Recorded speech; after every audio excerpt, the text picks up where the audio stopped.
নমস্কার বন্ধুরা। আজকের বিষয়টি খুবই ইন্টারেস্টিং। সাধারণত দেখা যায় যে মানুষ ভূত, প্রেত, আত্মা এসবকে প্রচুর বিশ্বাস করে, ভয়ও পায়। কেন? তাদের তো দেখতে পাওয়া যায় না। কিন্তু তবুও তাদের অস্তিত্বকে মনে করা হয় যে আছে। সেই জায়গাতে পরীদের বিষয়, যেহেতু তাদের দেখতে পাওয়া যায় না, তাদের বিশ্বাস করা হয় না যে তাদেরও কোনো অস্তিত্ব আছে। অথচ ছোটবেলা থেকে বাড়িতে বাচ্চারা সব সময় পরীদের কত গল্প শোনে, কত বই পড়ে। কিন্তু ধীরে ধীরে যখন তারা বড় হয়, তাদের মনে হয় যে পরীর কোনো অস্তিত্ব নেই, সেসব গল্পের কথা। কিন্তু এই পৃথিবীতে সৃষ্টিকর্তা যা কিছু সৃষ্টি করেছে, সেগুলো দৃশ্যমান হোক বা অদৃশ্য হোক, তার কিন্তু অস্তিত্ব রয়েছে। একসময় তো খোলা চোখে সবাই সবসময় দেখতে পারত, কেননা তখন মানুষের যে মন ছিল অনেক পবিত্র থাকতো, সব দিকে আবহাওয়া অনেক পবিত্র থাকতো। কিন্তু ধীরে ধীরে সব কিছু কলুষিত হওয়া আরম্ভ করলো, যার ফলে এই সব সূক্ষ্ম প্রাণীদের আর আমরা দেখতে পেলাম না। তাদের দেখবার জন্য সাধ্য সাধনা আরাধনা অনেক কিছু করতে হয়। এই পৃথিবীতে ভগবান ছোট থেকে ছোট ক্ষুদ্র প্রাণীও যা বানিয়েছে, যেরকম পিঁপড়ে, তার অস্তিত্বেরও একটা মূল্য আছে। তো পরী তো অনেক বড় জিনিস হয়। অনেকে দেখেছেন, অনেকে তাদের স্পর্শ পেয়েছেন, আবার অনেকে চাক্ষুষ দেখে কথাও বলেছেন। কিন্তু হ্যাঁ, আমি একটা জিনিস জানি যে এদের সাথে খুব সমীহ করে সম্মান করে কথা বলতে হয়, আর মর্যাদা দিতে হয় এদেরকে। তাতে এরা খুব খুশি হয়। তারপরে আপনি আর কিছু তাদের কাছ থেকে আশা রাখবেন না, কিছু চাইবেন না, ওরা নিজের থেকেই যা করবার করবে। আসলে বন্ধুরা, বেশ কিছু সময় থেকে আমার কাছে অনেক ভাই বোনেদের কমেন্ট সেকশনে মেসেজ আসছে যে তারা পরিসাধনা করতে চান। আবার কেউ কেউ জানিয়েছেন যে আমি যেসব পদ্ধতি বলেছি, আমি সেখানে বারবার বলেছি যে দেখুন, কোনো ভালো গুরুর সান্নিধ্যে এসব সাধনা করবেন। তবুও অনেক ভাই বোনেরা পরিসাধনা করবার জন্য চেষ্টা করেছেন এই ভিডিওগুলোকে দেখে। আর তারা এটা জানিয়েছেন কি, আমি যেসব সাড়া শব্দ পাওয়ার কথা বলেছি, তাও তারা শব্দ শুনতে পেয়েছেন। কিন্তু আবার কেউ কেউ আবছা আবছা দেখতেও পেয়েছেন, কিন্তু স্পষ্টরূপে তাদেরকে দেখতে পাননি বা কথাও বলতে পারেননি। তো আজকের ভিডিওটিতে আমরা জানব যে পরীকে দেখবার ও কথা বলবার একটি সরল সাধনা বা আমল কি। তবে এগোনোর পূর্বে আপনাদের কাছে একটি ছোট্ট রিকোয়েস্ট রইল যে আজকের ভিডিওটি যদি আপনাদেরকে ভালো লেগে যায়, তো প্লিজ আমার চ্যানেলকে লাইক, শেয়ার অ্যান্ড সাবস্ক্রাইব অবশ্যই করে দেবেন, বেল আইকনকে ট্যাপ করে দেবেন। ধন্যবাদ। বন্ধুরা, আমি প্রথমেই আবার বলে দিতে চাইব যে ভালো ও দক্ষ গুরুর সান্নিধ্যে এসব সাধনা করতে হয়।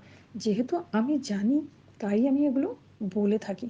কিন্তু তার সাথে সাথে আমি সবসময় বলি যে সব সাধনা গুরুর সান্নিধ্যে করা অত্যন্ত আবশ্যক।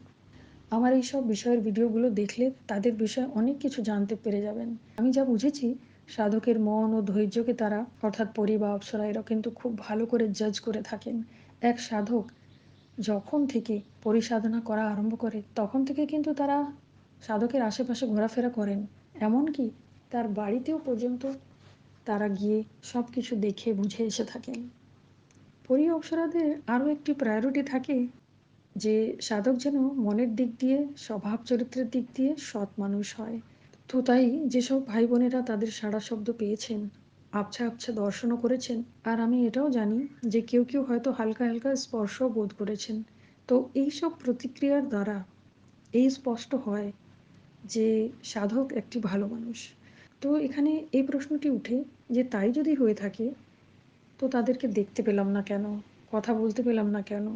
হ্যাঁ বন্ধুরা, এই পিক পয়েন্টে এসে যদি তাদের সাথে কথা না বলা হয় বা ঠিক মতো না দেখা হয়, তো মনে তো কষ্ট হয়ই বটে। আমি এই জন্যই সবসময় গুরুর কথা বলে থাকি। এক ভালো গুরু, এক ভালো মুর্শিদ নিজের শিষ্যকে, নিজের শাগির্দকে ভালোভাবে চিনে। সে জানে যে কোনখানে কিভাবে আদেশ দিলে তার কাজ হবে। এই জন্যই গুরুর দরকার হয়ে থাকে। এই জন্যই সাধনা সফল করতে গেলে গুরুর প্রয়োজন হয়ে থাকে। তাই আজ যে আমি পড়ে দেখবার উপায় ও কথা বলবার উপায়টি জানাচ্ছি, এটা কিন্তু পুরোপুরি ইসলামিক আমল।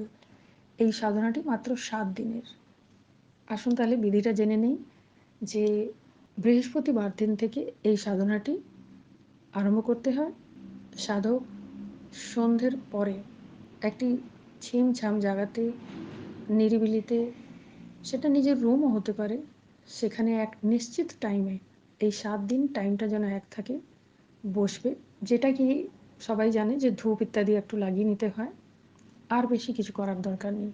তবে হ্যাঁ, নিজের সামনে একটা বড় চওড়া মুখার একটা পাত্র রাখতে হবে, তাতে পুরো জল ভরে দিতে হবে। এই পাত্রটি যেন কোনো মেটালের হয়, প্লাস্টিকের নয়, যেমন টাব ইত্যাদি। তারপরে আমি যে মন্ত্রটি এখানে বলবো, সেই মন্ত্রটি মাত্র ৪১ বার জপ করতে হবে। আর তারপরে আরও একটি মন্ত্র বলবো, সেটা মাত্র এক তাসবিহ, মানে ১০০ বার জপ করতে হবে। এই জপ করবার সময় কিন্তু একটা জিনিস লক্ষ্য রাখতে হবে, যে চোখের যে পাতা সেটা যেন না পড়ে।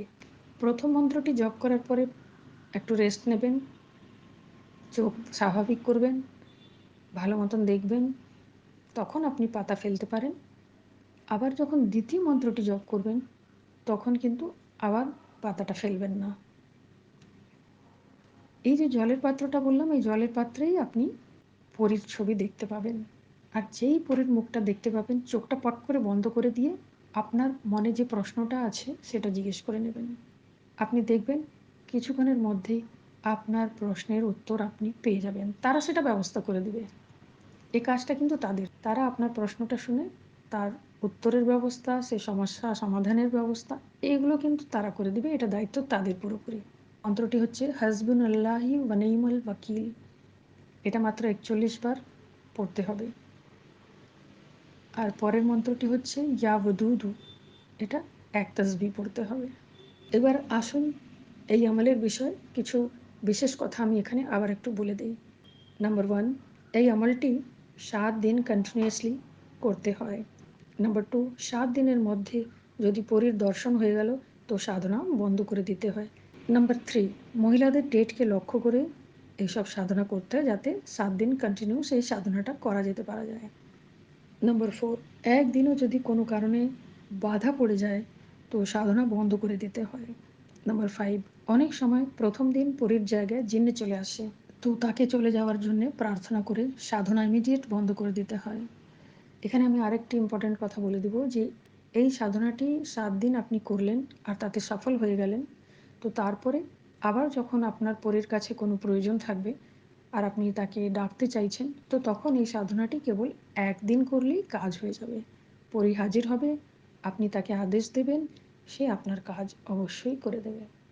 আমি আমার জীবনে মাত্র একবার, সেটাই ফার্স্ট ছিল আর সেটাই লাস্ট, একবার শুধু পরীকে ডেকে তার সাহায্য নিয়েছিলাম। তাও নিজের জন্য নয়, অন্য একজন বিপদে পড়েছিল তার জন্যে। তো যাই হোক, সে বিষয়ে কোনোদিন আবার বলবো। তো এই যে পদ্ধতিগুলো আপনাদেরকে জানিয়ে দিলাম, আশা করব আপনারা ঠিক মতন বুঝে গেছেন। এইভাবেও যদি সাধনা করা হয়, আমল করা হয়, তো পরী উপস্থিত হয়ে থাকে আর সাধকের কাজও করে দিয়ে থাকেন। সাধনা শেষে তাদেরকে অবশ্যই ধন্যবাদ জানাবেন। বন্ধুরা, আশা করব আজকের এই যে আমলটি আপনাদেরকে নিশ্চয়ই ভালো লেগেছে। আমি আবার আসবো কিছু নতুন তথ্য, কিছু নতুন বিষয়কে নিয়ে। তাহলে আজ এই পর্যন্ত। আপনারা সকলে ভালো থাকুন। জয় রঘুনাথজি।